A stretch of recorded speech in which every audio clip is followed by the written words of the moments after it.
Hola, buenas tardes. Soy María Jesús Moreno y bueno, soy psicólogo sanitario y me dedico a la psicología, a hacer terapia tanto con niños como con adultos. Y después soy la psicólogo de una asociación de alcoholismo, que por eso es por lo que os traigo este tema. ¿No? Y vamos a hablar un poco de la intervención psicológica en el alcoholismo, desde una perspectiva grupal. Pues empezamos, si os parece. Empezamos pensando qué es el alcohol. Bueno, el alcohol es una droga legal que todos conocemos. De hecho, está muy pendiente, o sea, muy presente, perdón, en nuestras vidas. Y de hecho es una droga que está muy aceptada socialmente, ¿no? De hecho, en algunas ocasiones yo me permitiría decir que demasiado aceptada, ¿no? No es difícil encontrarse situaciones donde estás, no sé, pues tomando algo y te preguntan, ¿qué quieres tomar?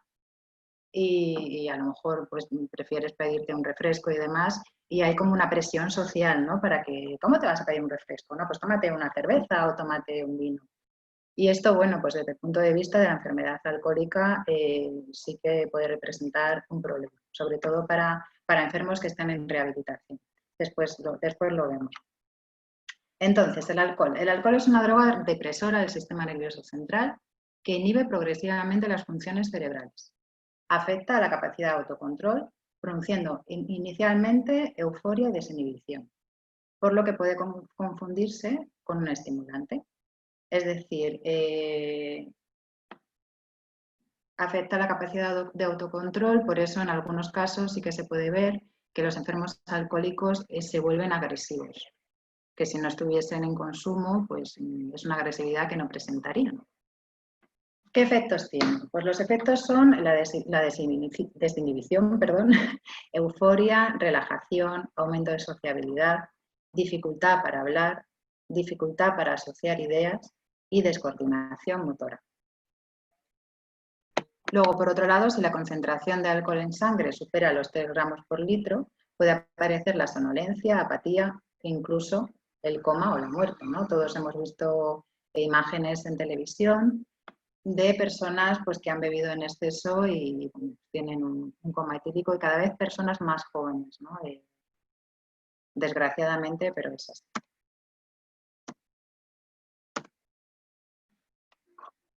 Un momento. Consumo de riesgo. Entonces, sí que estamos todos acostumbrados bueno, pues a ver como el alcohol como parte de nuestra vida, pero entonces me diréis, bueno, y muchas veces te preguntas, ¿no? O te preguntan, bueno, entonces el tomarme un vino al día es malo, si me tomo una cerveza con los amigos. Pues bueno, hay un baremo, ¿vale? Eso está baremado. Entonces, ¿cuándo se produce un consumo de riesgo? ¿Vale? Pues aquí tenemos la tabla representada de qué es un consumo seguro. Entonces, un consumo seguro depende también de si somos hombres o mujeres, simplemente pues porque el cuerpo es diferente, el peso y demás, pues varía la cantidad que debemos de tomar para que sea un consumo que no sea de riesgo, ¿vale? En el caso de los hombres sería menos, o sea, como máximo 40 gramos por día. Y en el caso de las mujeres, 20 gramos por día. Después os explico en copas cuánto sería eso de 20 gramos al día o 40 gramos al día. Eso sería el consumo seguro, hasta 40 gramos al día y hasta 20 gramos al día, dependiendo si eres hombre o mujer. De riesgo, pues si eres hombre, sería de 41 a 60 gramos al día, ya un consumo de riesgo, y en mujeres de 21 a 40 gramos al día. Y ya el consumo perjudicial, pues ahí lo tenemos, en hombres más de 60 gramos al día y en mujeres más de 40 gramos al día. Decimos también que el consumo perjudicial deteriora claramente el bienestar psíquico y físico de una persona. Después más adelante hablaremos de ello porque realmente las personas alcohólicas sufren verdaderos dramas en su vida, ¿vale? Yo estoy muy acostumbrada a ver personas que realmente pues, han echado su vida por la borda, ¿vale? Pero bueno, después lo comentamos. Bueno, vamos a lo que os decía. ¿Qué son 10 gramos? O sea, ¿qué puedo beber para tener un consumo seguro? ¿Vale? Pues si eres mujer, máximo 20 gramos al día, decíamos, que equivale a 2 copas de vino o 2 copas de cerveza. ¿Vale? Pasando de ahí ya está considerado un consumo de riesgo. Si hablamos de bebidas destiladas, ahí sí que lógicamente tiene más concentración de alcohol, con lo cual sería una copa solamente, ¿vale? Ya nos daría los 20 gramos. Una ingesta superior a 50 gramos, 3 días por semana, es suficiente para identificar un caso clínico. Beber más de 100 gramos en una sola ingesta puede indicar un caso clínico también. Aquí estamos en lo primero que he comentado, en el caso de los alcohólicos de fin de semana, que durante el día no beben nada, pero después llega el fin de semana y bueno, pues están todo el fin de semana tomando grandes cantidades. Esto en cuanto al consumo, o sea, en cuanto a lo que es el consumo de riesgo cuantitativo, en cuanto a cantidad. Y ahora vamos a ver los riesgos cualitativos de consumo. No es lo mismo beber con un grupo de amigos que has quedado para celebrar algo y demás, ¿no? Como algo social, que beber solo. O sea, tiene más riesgo cuando se bebe solo y sobre todo también cuando se bebe porque estás triste, porque tienes ansiedad. Aquí aumenta mucho el riesgo de adicción. ¿Por qué? Porque al final aquí lo que estamos haciendo es utilizar el alcohol como un acting, que llamamos, ¿no? ¿Un acting qué es? Pues un acting es cuando nosotros, para no conectar con nuestras emociones y no tener que gestionarlas, pues lo que hacemos es, yo me encuentro mal, me tomo una copa de cerveza, me tomo una copa de vino, o 2, o las que sean, y con eso ya no tengo que conectar con mis emociones y no tengo que gestionarlas. Es decir, me anestesio. ¿Vale? Y aquí sí que hay un grave riesgo, ¿vale? Al final de tener dependencia al alcohol. Y por otro lado también es un riesgo cuando es una búsqueda de sensaciones positivas. Porque al final esto pues, puede traer... Estás buscando sensaciones positivas y te puede traer consecuencias finalmente negativas, ¿vale? Es de esto que pruebas y al final, bueno, pues al final te terminas enganchando, ¿no? Que sucede muchas veces. Continuamos. Concepto de alcoholismo. El alcoholismo se caracteriza por la dificultad para controlar el consumo de bebidas alcohólicas. Es decir, un enfermo alcohólico no es capaz de tomarse un vaso de cerveza. Es decir, cualquier persona alcohólica de las que están en el centro donde yo trabajo, si tú les dices, tómate una cerveza, te los llevas a un bar y se toman una cerveza, no son capaces de quedarse solamente con esa cerveza. Es decir, no podrían controlar el consumo. Seguirían bebiendo y bebiendo y bebiendo. No tienen un control sobre la bebida. Puede conducir a una robotización progresiva de la conducta de autoadministración de alcohol y a una pérdida de control tan grave como la de cualquier drogodependencia por vía intravenosa. ¿Qué es esto de la robotización? Pues que al final puede llegar un momento que la dependencia sea tan grande que vivan por y para el alcohol. Es decir, son personas que viven buscando el momento para beber. ¿Dónde van a esconder las botellas? Porque normalmente se vuelven personas mentirosas. Pero claro, lógicamente la familia les reprende y no quiere que estén bebiendo porque al final normalmente han llegado a situaciones donde han generado problemas bastante graves. Entonces, pues eso, se pasan el día pues pensando dónde voy a esconder las botellas, mintiendo a su familia para decir, bueno, no, es que yo me voy no sé dónde y al final lo que salen es a beber. Se levantan con temblores por las mañanas, la mayoría de las veces, con lo cual lo primero que hacen es tomarse una cerveza. Es decir, su vida gira en torno al alcohol. Cuando una persona ha desarrollado una grave dependencia del alcohol, no podrá retomar un consumo moderado. Y cuando pruebe a tomar bebidas alcohólicas, volverá a experimentar las mismas dificultades para controlar su consumo. Esto es un poco lo que decíamos antes, ¿no?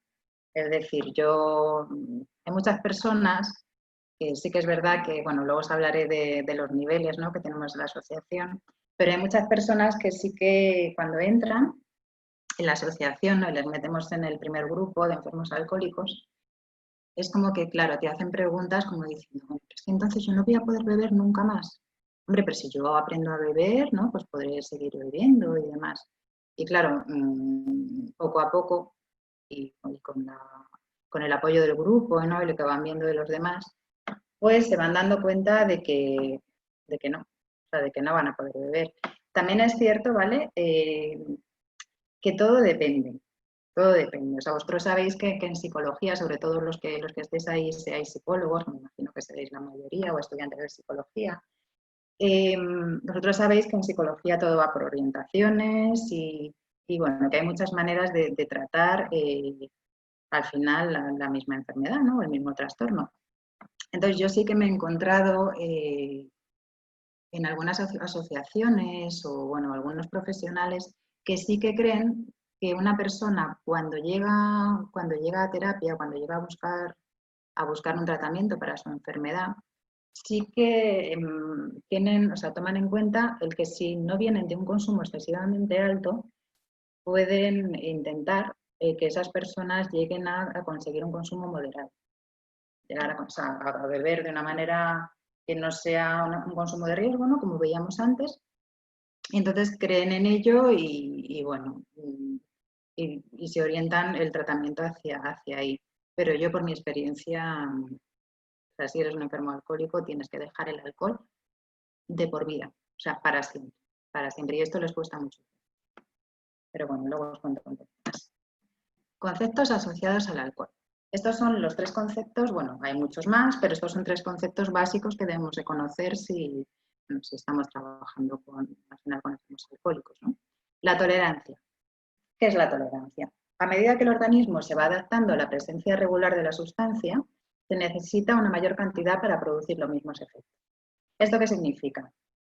Pues que si yo antes, para llegar a un estado de embriaguez que yo determinado, ¿no? Que yo quiero conseguir, si yo antes necesitaba para ello beberme una cerveza, pues ahora voy a necesitar, en vez de una cerveza pequeña, pues voy a necesitar beberme pues una cerveza grande o incluso varias cervezas, ¿vale? O sea, poco a poco el cuerpo va tolerando, o sea, va incrementando el nivel de tolerancia y va necesitando, perdón, más alcohol para conseguir el mismo estado. No, esto sí que algunas veces algunas personas me han dicho, pero es que yo hay veces que me levanto por la mañana y bueno, a lo mejor salgo, ¿no? Me levanto tarde, a lo mejor salgo con algún amigo, me tomo una cerveza y resulta que ya pues estoy pedo, ¿no? Ya estoy con el estado de embriaguez bueno, que yo quería conseguir. Entonces, ¿qué ocurre? Pues esto ocurre porque el alcohol dura en sangre hasta 18 días. Hasta 18 días. Entonces, si tú tienes alcohol en sangre y tú duermes, o sea, tú te acuestas por la noche en estado de embriaguez, pues ¿qué ocurre? Que por la mañana, en cuanto tú te tomas una cerveza, lo que haces es que reactivas el alcohol que tienes en sangre y vuelves a entrar en el estado de embriaguez, que tenías cuando lo dejaste, cuando te acostaste por la noche. Seguimos. Dependencia. Tras un uso habitual, la persona necesita consumir la sustancia de que se trate para no experimentar síntomas de abstinencia, dependencia física y o para afrontar la vida cotidiana, dependencia psicológica. Es decir, bueno, pues nosotros empezamos a consumir y bueno, llega un momento en que se necesita, no se necesita. Y con eso pues nos dan ese deseo, ese craving, del que hablaremos un poquito más adelante, porque al final es una necesidad. Es una necesidad, de hecho, cuando ya son dependientes, pues lo que os decía, o sea, se levantan por la mañana temblando, o sea, temblando y hasta que no beben, pues no son capaces o sea, no se les quitan los temblores. Y después, para afrontar la vida, pues se han acostumbrado a hacer tantas cosas con la ayuda del alcohol, que después pues se ven incapaces, a lo mejor, pues yo qué sé, de asistir, depende de la persona, ¿vale? Depende de para qué lo utilice.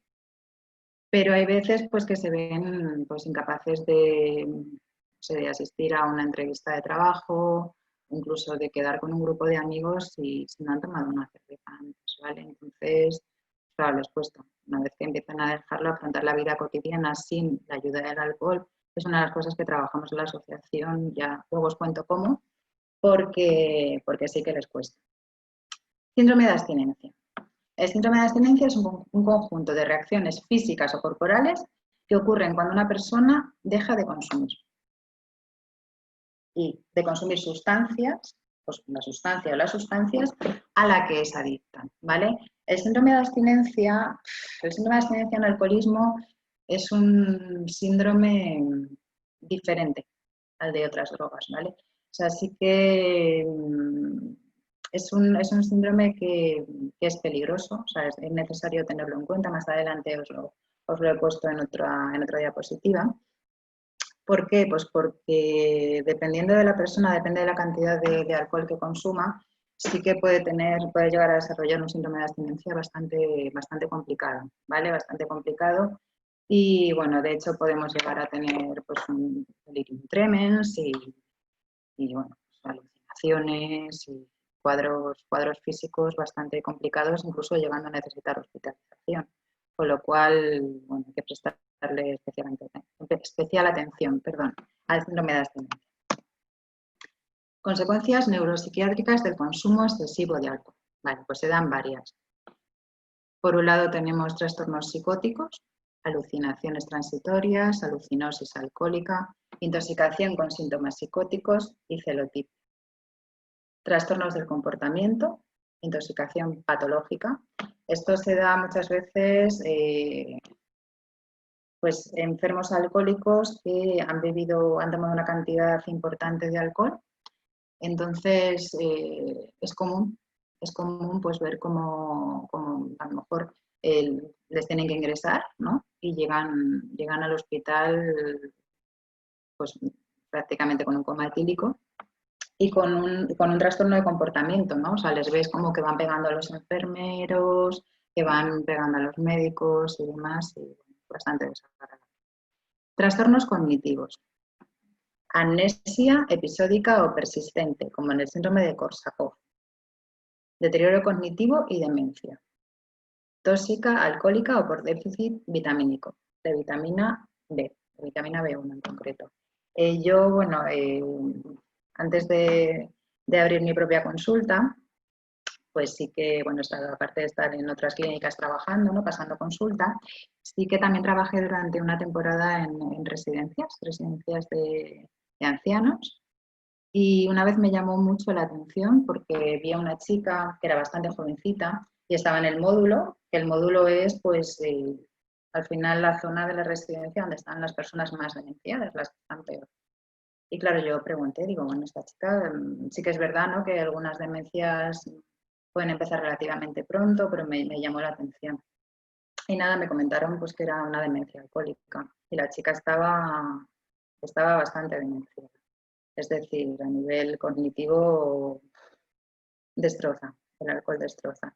Sí que es cierto que durante un tiempo, hasta hace, no sé exactamente cuántos años, pero hasta hace unos años, que no excesivos, sí que decían que, bueno, que el alcohol mataba neuronas y que esas neuronas no se recuperaban. Bueno, pues después salieron estudios y resulta que sí, que esas neuronas sí que se pueden recuperar, pero claro, a base pues, de trabajo cognitivo, ¿vale? Sí que es verdad que casi todos los casos, a no ser que sean ya casos demasiado llamativos como el de Korsakoff y demás, sí que se suelen recuperar la memoria y demás, porque sí que en este sentido se quedan bastante tocadillos los pobres. Bueno, y por último, trastornos de nivel de conciencia como el delirium tremens, ¿no? que os comentaba. Bueno, pasamos a la evaluación del alcoholismo, ¿no? Y empezamos pues, por la entrevista, ¿no? Pues además de preguntar lo habitual en la entrevista que debemos preguntar a un enfermo alcohólico, ¿no? Que al final, pues, a los que nos dedicamos a esto lo que nos gusta es ir a lo práctico, ¿no? Que es lo que podemos utilizar luego. Imagino que a vosotros os pasa de igual que a mí. En algún curso lo que quiero es que me digan cosas prácticas, ¿no? Que yo pueda utilizar. Entonces, pues eso, en la entrevista. Pues en la entrevista, aparte de preguntar lo habitual, ¿no? Pues lo típico que se pregunta, los antecedentes personales o familiares en trastornos mentales, etcétera, etcétera, si toma alguna medicación, los síntomas que pueda tener. Pues aparte de eso, preguntamos el consumo habitual, distinguiendo entre un día laborable y un día festivo, ¿vale? Esto es importante porque a lo mejor si no diferencias, te puede decir, no, es que yo bebo muy poquito, porque además tienen mucha tendencia a mentir. Entonces sí que hay que andarse un poco, un poco ahí espabilado. Entonces, pues eso, preguntamos por el consumo habitual, distinguiendo entre un día laborable y festivo. ¿Cuánto bebe en un día normal? ¿Cuánto bebe en un día de gran consumo? ¿Ha experimentado algún problema legal, familiar, laboral, o sanitario relacionado con la bebida? Esto es lo que os comentaba antes, ¿no? Que al final el enfermo alcohólico normalmente ha tenido graves problemas en su vida provocados por el alcohol, precisamente, ¿vale? Pues yo me he encontrado desde personas que han tenido accidentes domésticos, que se han caído en casa, han estado en embriaguez y a lo mejor han roto una mesa de cristal y se han cortado y las han tenido que ingresar, hasta bueno, familias destrozadas pues que la mujer les ha dejado, desde luego no se han podido dedicar a cuidar de sus hijos porque no. O sea, porque su vida giraba en torno al alcohol y no estaban para ello. Problemas legales muchas veces, ¿no? Porque a lo mejor conducen en estado de embriaguez y pues tienen accidentes y claro, eso al final tiene una repercusión. En fin, la verdad que cuando llegan a la asociación normalmente es porque han tocado. Luego cuando pasemos al tratamiento os comento un poco más.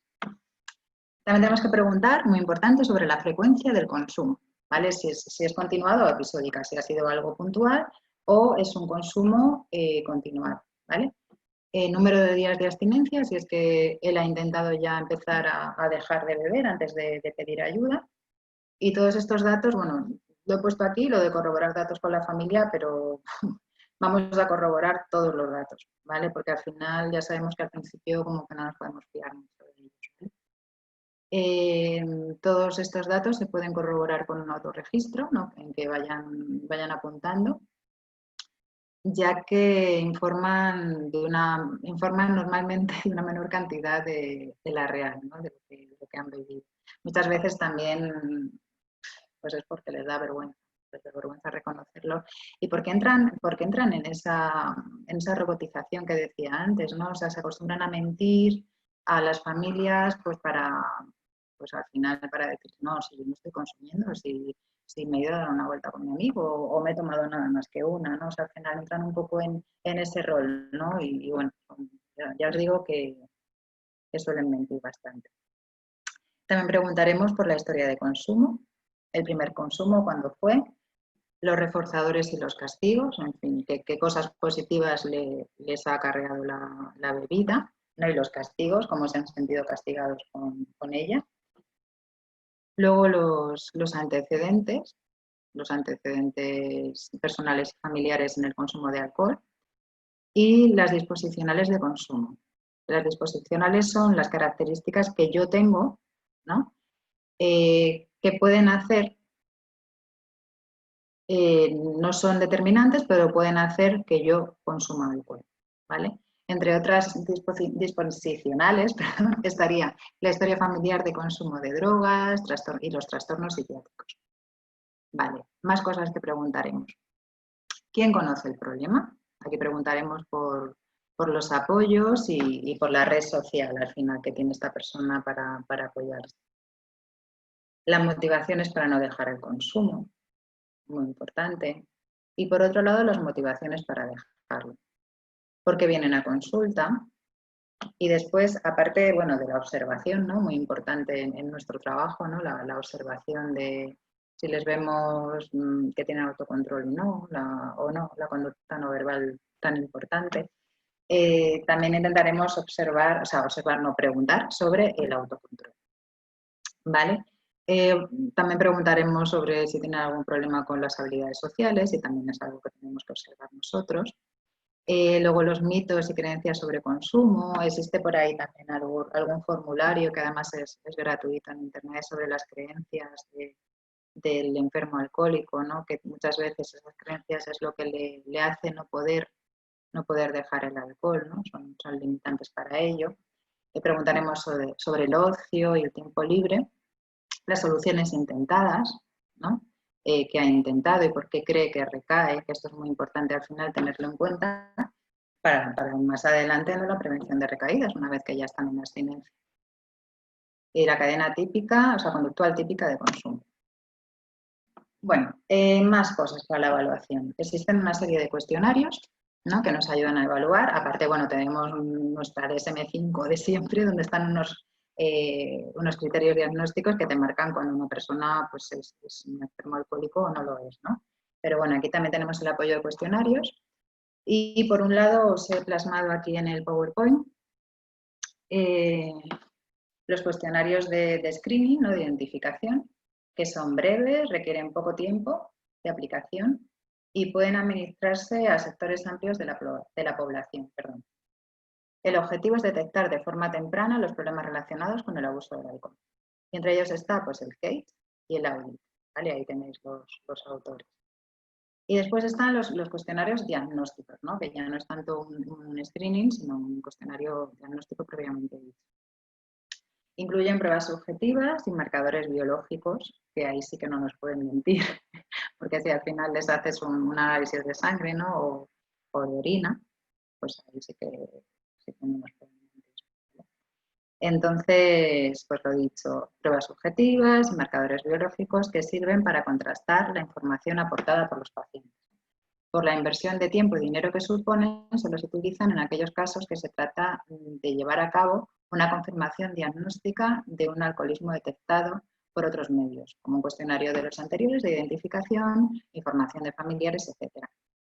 Y aquí tenemos el test MALT, el CBA y el MALT-O o el MALT-S. Bueno, luego viene la famosa entrevista motivacional, que teníamos que hablar un poquito de ella, por supuesto. Al final, bueno, luego en la práctica yo me he dado cuenta que tampoco se utiliza tanto. O sea, sí que es verdad, por lo menos donde yo trabajo, ¿vale? Sí que es verdad que bueno, lo tienes en cuenta, ¿no? Luego, pues a la hora de las terapias de grupo y demás, pues sí que lo tienes en cuenta pues para ver en qué estadio, ahora ya os pongo la diapositiva de los estadios, para ver en qué estadio se encuentra la persona, ¿no? Y bueno, cómo le puedes hacer cambiar de un estadio a otro estadio, ¿no? Pero bueno, os comento un poquito sobre ella. Bueno, la entrevista motivacional, que es de William Miller y de Steve Krolnik. Se centra en el paciente y ¿para qué? ¿Para qué sirve? Pues para resolver contradicciones sobre conductas o hábitos insanos, para desarrollar habilidades propias y utiliza preguntas abiertas, escucha reflexiva, resúmenes, es decir, parafrasear un poco lo que te está diciendo, frases automotivacionales. El terapeuta ayuda a generar este tipo de frases, ¿vale? Sí que es verdad, creo que viene aquí, sí, vale. Sí que es verdad que, bueno, en la entrevista motivacional y en general al principio con el enfermo alcohólico, tienes que autocontrolarte tú mucho. Es decir, tienes que intentar ser muy tranquilo, evocador, como dice aquí, y bueno, también intentar no confrontar mucho con los enfermos alcohólicos. Bueno, os diré que, por ejemplo, pues nosotros lo que hacemos es cuando recibimos una familia nueva, pues normalmente vienen con su familia, casi siempre. De hecho, muchas veces son ellos los que le traen, ¿no? No viene de propio, o sea, porque no viene el enfermo alcohólico porque así lo decida, sino que le trae la familia. Pues nosotros lo que hacemos es que nunca vamos una persona sola a recibirlos. Voy yo y viene otra persona conmigo, o bueno, van otras con dos moderadores, en fin. El caso es que vamos de dos en dos. ¿Por qué? Porque sí que es verdad que bueno, nos hemos encontrado en alguna ocasión que el enfermo viene un poco agresivo, ¿vale? Viene un poco agresivo, con lo cual sí que hay veces, pues bueno, que nos hemos llevado algún grito. De momento pegarnos no nos han pegado, pero algún grito sí que nos hemos llevado y algún mal ratillo. Entonces, por eso hay que utilizar mucho mano izquierda y ser muy tranquilo. No confrontar, como os decía antes, y bueno, es una entrevista semiestructurada, no es muy rígida, ¿vale? identifica, es lo que os decía antes, identifica en qué etapa de cambio está la persona. Luego vemos la siguiente diapositiva y os explico los diferentes estadios, ¿vale? En los que se puede encontrar una persona. Facilita que la persona lleve el control. Genera un fuerte impulso para cambiar hábitos y estilos de vida. El procedimiento más eficaz para conseguir el cambio es orientar la entrevista a incrementar una motivación. Pero su motivación. Pero sí que es como muchas veces nos pasa en terapia, que tenemos que intentar que el propio enfermo alcohólico llegue él a la motivación. Es decir, que no sea como muy, pero tú sabes lo bien que vivirías si dejaras de beberlo. Pues eso que sabemos hacer los psicólogos, que mediante preguntas, pues al final le vas llevando para que él llegue, ¿no? a hacer ese insight, ¿no? de comprender al final pues lo que podría conseguir, ¿no? Dejando de beber. Motivación hacia el cambio por parte del paciente no se impone sin él. La articulación de la ambivalencia es tarea del paciente y no del terapeuta. ¿Qué es la ambivalencia? Pues la ambivalencia es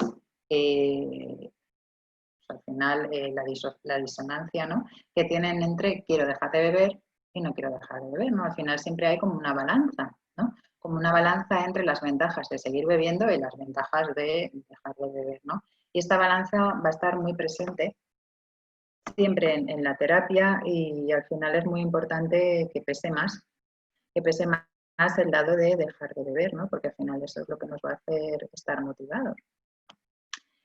El terapeuta es la directriz que ayuda al paciente a examinar y resolver la ambivalencia.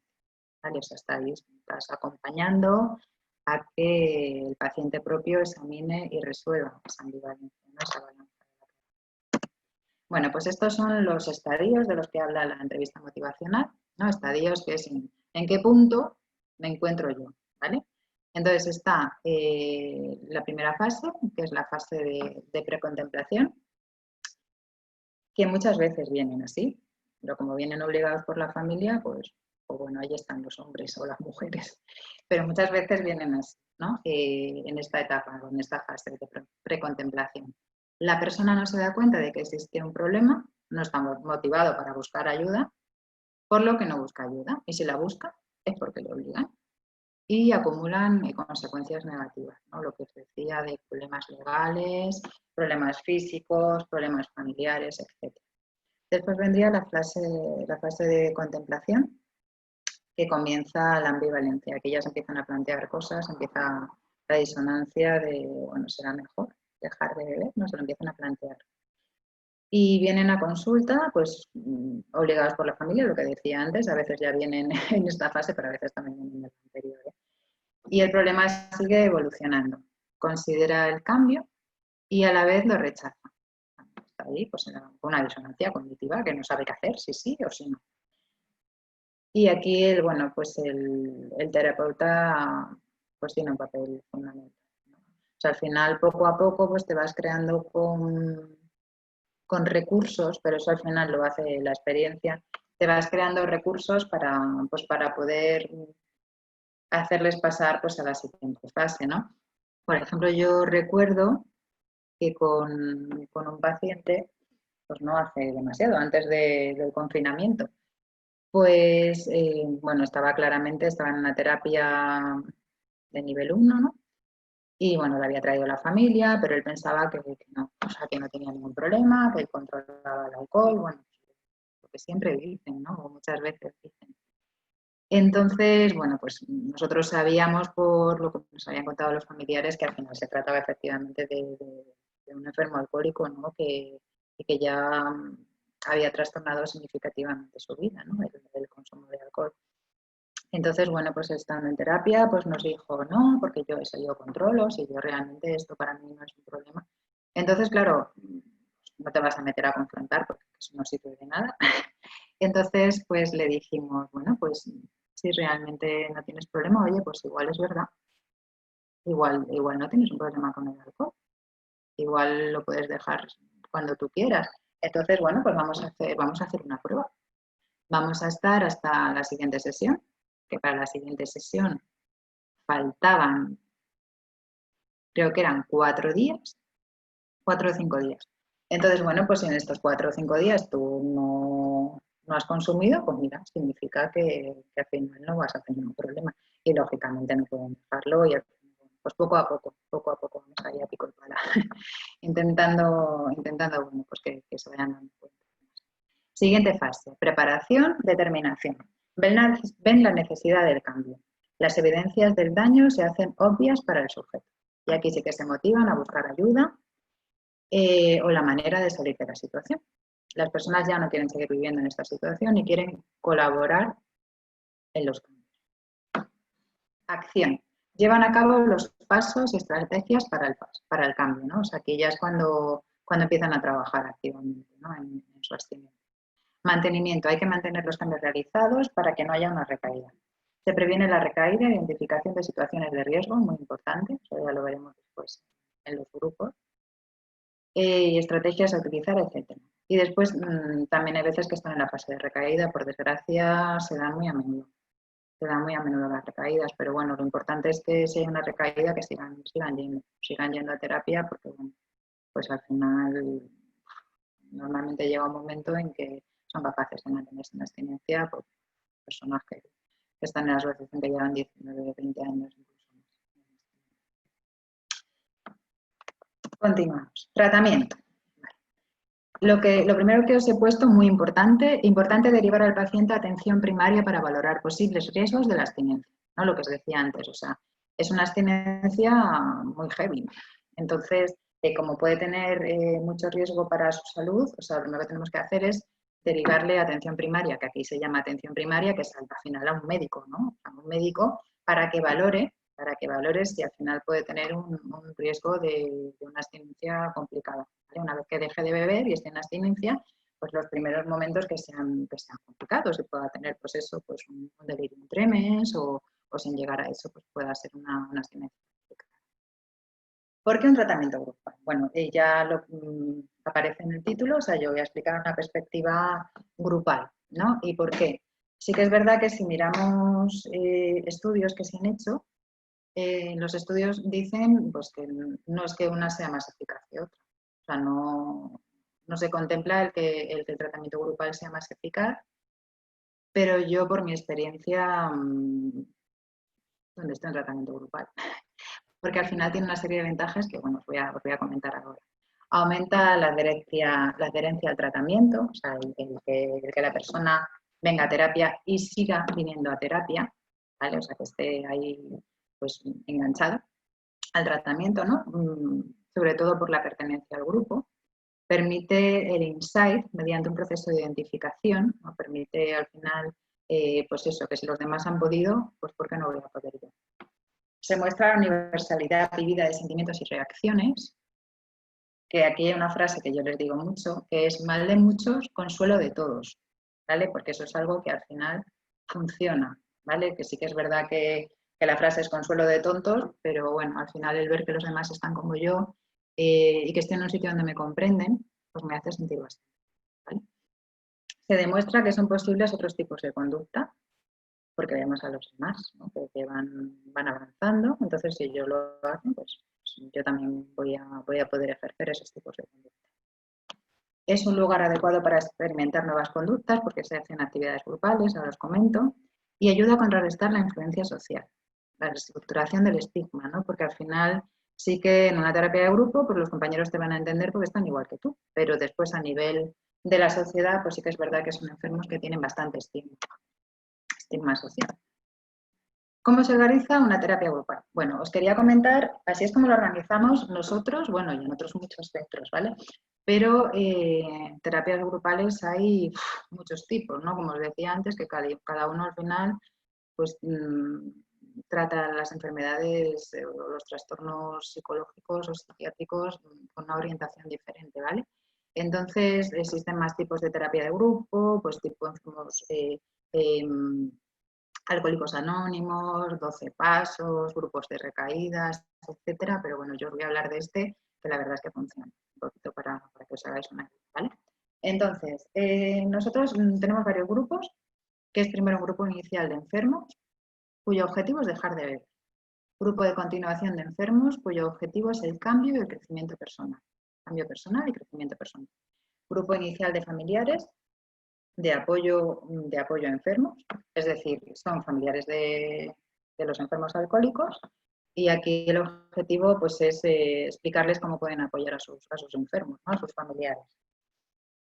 Grupo de continuación de familiares, aquí trabajamos la codependencia.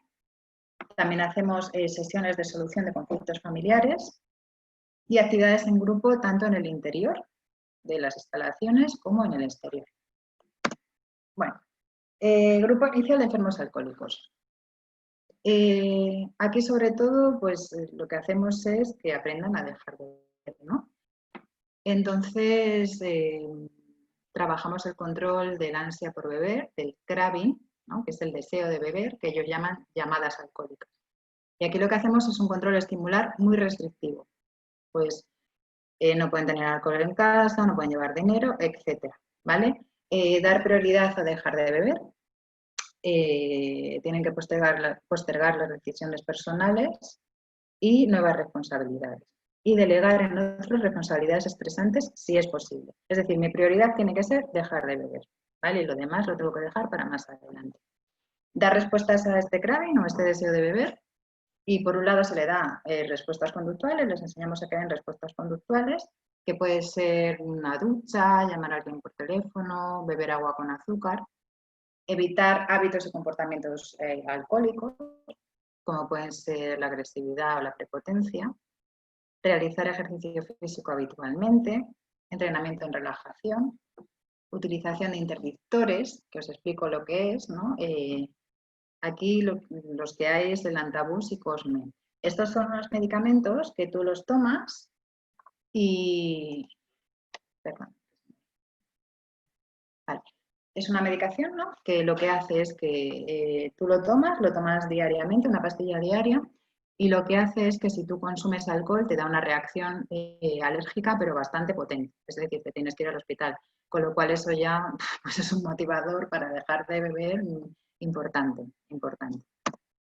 Luego estarían las respuestas cognitivas al deseo de beber, al craving, que es recordar ante la tentación. Solo nos acordamos de los efectos positivos del alcohol y pasamos por alto las consecuencias negativas. Lista de consecuencias negativas que trajo el alcohol. Esto es muy importante porque les ayuda mucho cuando tienen una llamada alcohólica. O sea, al recordar todo lo malo que me ha pasado por culpa del alcohol. Anticipar consecuencias positivas de resistir la tentación. Técnicas de distracción a elementos externos a él propio, al propio enfermo alcohólico, ¿no? Tareas distractoras que me hagan poner mi atención fuera de mi cabeza y fuera de mi cuerpo, ¿no? Al final, pues no sé, hay miles, ¿no? Pues ver qué objetos de color rojo hay en la sala, por poner un ejemplo tonto, ¿vale? Pero ese sería uno de los ejemplos. Mantener la mente ocupada, muy importante, recordar los logros conseguidos. Recordar que el craving o el deseo es como una ola que pasa. Y después la reestructuración cognitiva, ¿vale? De los pensamientos automáticos y creencias.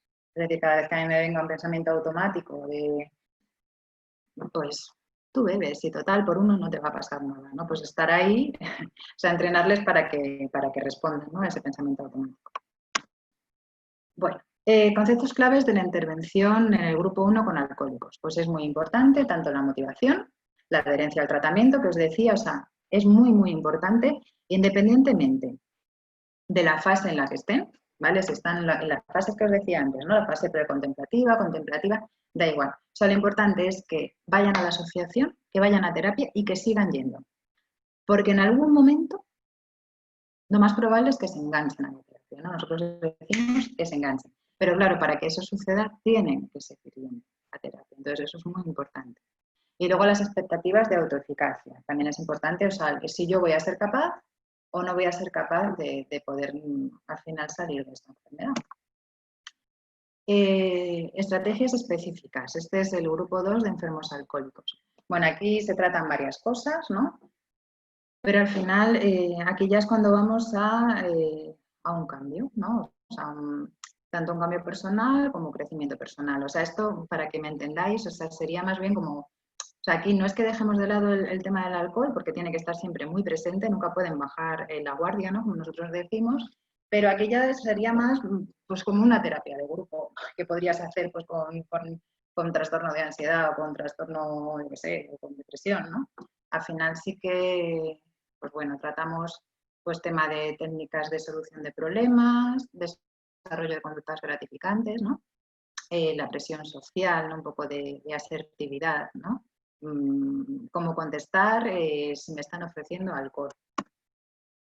Después aquí ya se intervienen psicopatologías comórbidas, es decir, si vienen también pues con una depresión, que venga, o sea, que la tengan a la par, ¿no? que la enfermedad alcohólica. Intervenir en áreas deterioradas, conflictos interpersonales y de pareja, toma de decisiones, prevención de recaídas, cambios de estilo de vida y también gestión emocional, muy importante, porque no han aprendido a hacerlo puesto que estaban anestesiados por el alcohol. Y ahora es cuando llegan a nivel 2 es cuando tienen que aprender, ¿no? A hacer esas cosas pues que las personas que no somos enfermos alcohólicos hemos tenido que aprender en nuestra vida. Bueno, estrategias específicas. Seguimos con ellas y en el grupo 1 de familiares, ¿no? Son los familiares de los enfermos alcohólicos. Aquí se les dan pautas del trato con los enfermos alcohólicos, o sea, todo lo que es el control estimular que decíamos. Aquí se vuelven un poquito los policías, los pobres de los enfermos alcohólicos, pero bueno, es necesario, es necesario. Después es muy importante en este punto la psicoeducación, ¿vale? Explicarles qué es un enfermo alcohólico, qué es la abstinencia, qué síntomas tienen cuando están en abstinencia, pues que presentan irritabilidad, que tienen ansiedad, que a veces están deprimidos, ¿no? Porque les falta al final el alcohol en el cuerpo. Y eso viene muy bien pues porque al final pueden desarrollar una empatía que antes no tenían con respecto a ellos, ¿vale? Y pueden llegar a entenderles mejor, entonces se les da un apoyo de más calidad. Y después también les ofrecemos apoyo emocional porque ellos realmente también lo pasan muy mal.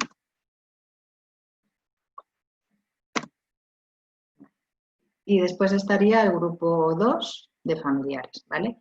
Que aquí es cuando el enfermo alcohólico ya está mejor, ¿vale? O sea, ya normalmente ha pasado, no, normalmente no, es así siempre, o sea, el enfermo alcohólico pasa a grupo 2, los familiares de ese enfermo alcohólico pasan a grupo 2, o sea, van a la par, ¿vale? Si mi familiar, que es enfermo alcohólico, ha pasado ya al grupo 2, a nivel 2, yo también voy a pasar, ¿vale? Entonces aquí lo que sucede es que, claro, el enfermo alcohólico está en nivel 2, con lo cual ya lleva en abstinencia un tiempo, habitualmente, no siempre, depende de la persona, pero habitualmente está alrededor de 12 meses, entre un año y año y medio, ¿vale? Entonces, como ya está mejor, ya no tenemos que estar tan encima con ese control estimular y demás, con esa vigilancia, pues entonces es como que nos podemos relajar.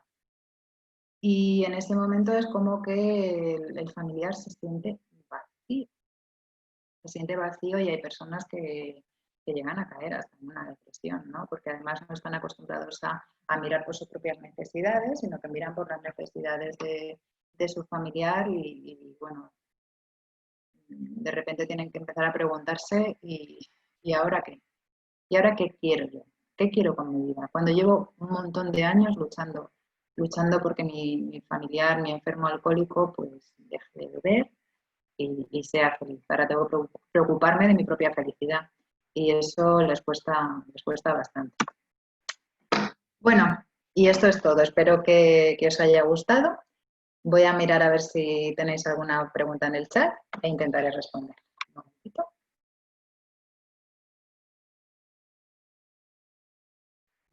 Veo que habéis escrito poco. Si tenéis alguna duda me la podéis escribir, ¿vale?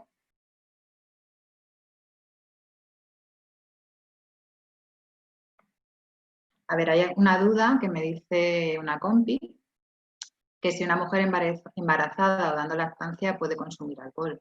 Pues no debe consumir alcohol, porque de hecho el alcohol puede traspasarse también al feto y bueno, pues puede tener problemas, con lo cual no debe consumir alcohol. Mauricio nos dice que si se podrá ver esta presentación grabada posteriormente. Eso lo sabe mejor mi compañero, pero creo que sí, que me dijo que iba a quedar grabada y que creo que estará en YouTube. En YouTube. No sé si ahora sí nos contesta él, pero vamos, que sí, que va a quedar grabada. Vale. Aquí hay. Efectivamente, sí, estará en YouTube, pues en el canal de CUP, ¿vale?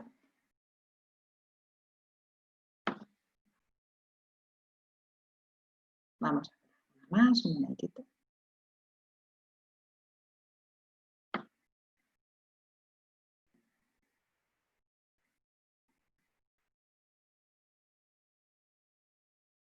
Según tu experiencia, ¿cuánto tiempo tarda un paciente en salir de su adicción?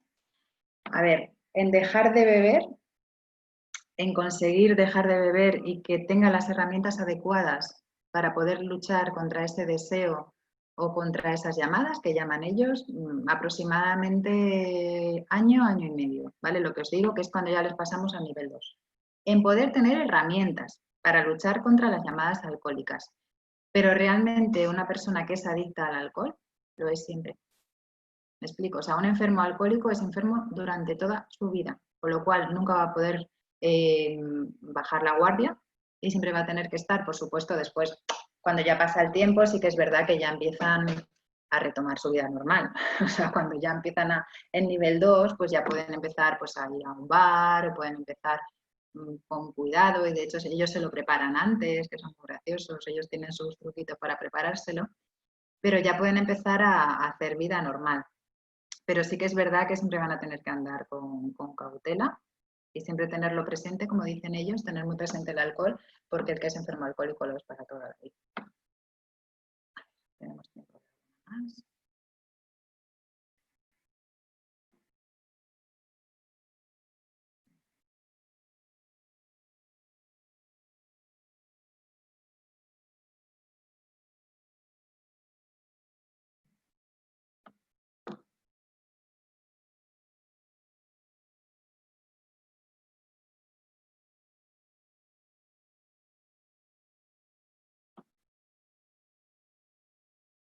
Vale. Bueno, me hacen una pregunta en concreto sobre adolescentes. Adolescentes nosotros no, gracias a Dios, no tenemos en la asociación, porque bueno, al final son los primeros, el primer coqueteo, ¿no? que tienen con el alcohol, con lo cual todavía no son enfermos alcohólicos, claro, lógicamente vienen allí. Entonces me dice que abordar con adolescentes en fase experimental o aquellos de primer contacto para evitar escalamiento, ¿no? Para evitar al final, entiendo, Luisa, que me dirás, pues para evitar al final que escale, ¿no? Que llegue a convertirse en un enfermo alcohólico. Pues con los adolescentes, sobre todo psicoeducación. Sobre todo psicoeducación y explicarles qué puede pasar y lo que no puede pasar. Pero bueno, sabemos que es una población bastante, bastante especial, ¿no? Y bueno, sobre todo los padres, evidentemente tienes que tener un control, ¿no? Pero tampoco podemos prohibir tajantemente porque van a intentar hacer todo lo contrario. Somos los adolescentes, pero sí que es verdad que eso, sobre todo psicoeducación, ¿no? Que por lo menos aquí en España se está empezando a hacer y es algo que me parece muy buena idea. Ir por los colegios y explicarles, pues, qué puede suceder si beben y demás, me parece bastante bueno.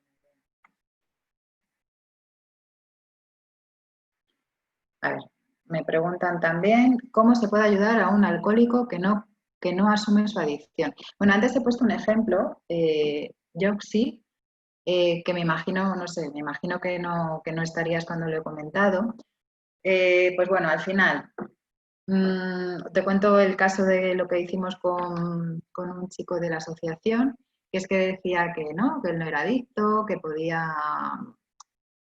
que al final él podía con esto, que lo podía dejar cuando quisiera y bueno, pues le retamos, o sea, sin tener una actitud de confrontación, que es lo que nunca hay que tener, porque no sirve de nada, nada más que para que saquen esa agresividad, ¿no? Que les cuesta al final luego cambiarla, porque sí que o por lo menos esa impulsividad, no todos son agresivos, ¿vale? Pero sí que casi todos son muy impulsivos. Entonces, sin confrontar, pues por ejemplo lo que le dijimos a este chico, decir, bueno, pues no tienes, tú no eres un enfermo alcohólico, pues a lo mejor es verdad, pues intenta estar una semana sin beber y bueno, no te va a costar nada porque como no tienes ningún problema. Entonces, bueno, pues así es como también ellos se dan cuenta de que realmente sí que tienen un problema. Y después que asistan a terapia, porque como van obligados por la familia, pues si ellos creen que no tienen un problema, pues bueno, van allí, van escuchando lo que dice un compañero, lo que dice otro, y al final en algún momento hacen insight, o sea, es como les entra en la cabeza, ¿no? Y dicen, pues me veo reflejado en ese compañero porque yo hice las mismas cosas, fíjate, y él tiene asumido que es un enfermo alcohólico y bueno, pues al final ellos mismos se dan cuenta. Vale. Vamos a ver si hay alguna más por ahí.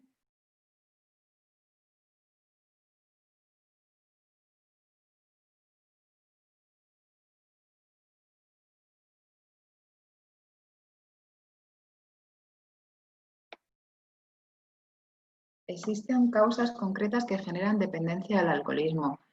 Bueno, pues sí, claro, o sea, existe, como hemos comentado antes, la dependencia física y la dependencia psicológica.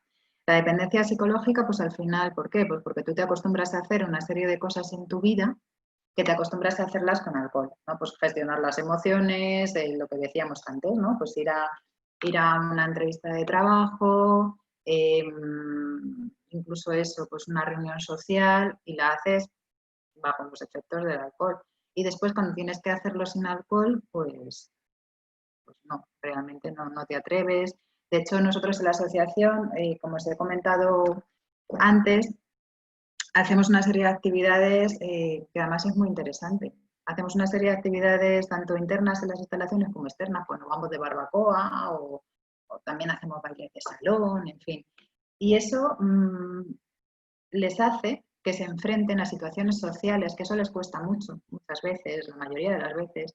Se ven en situaciones sociales, pues en una cena, por ejemplo, se ven en situaciones sociales donde habitualmente han estado bajo el cobijo del alcohol y se ven que no tienen alcohol. Entonces, al principio, pues muchos tienen bastante ansiedad, ¿no? Y lo pasan mal, pero bueno, al final están en un entorno controlado, ¿no? En un entorno seguro donde nadie les va a juzgar porque todo el mundo está igual. Entonces, es bueno esto porque al final ahí es donde aprenden, ¿no? Donde aprenden, ponen en práctica esas conductas y después de ese sitio controlado, que es la asociación, pues lo pueden generalizar y lo generalizan pues al final a su vida habitual.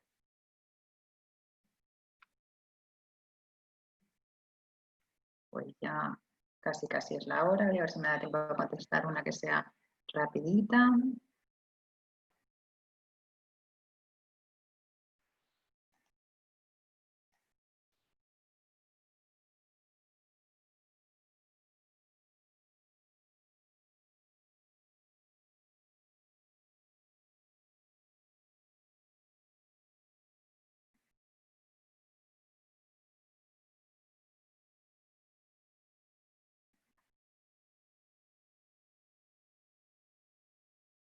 Ok, pues yo creo que ya estaría en principio.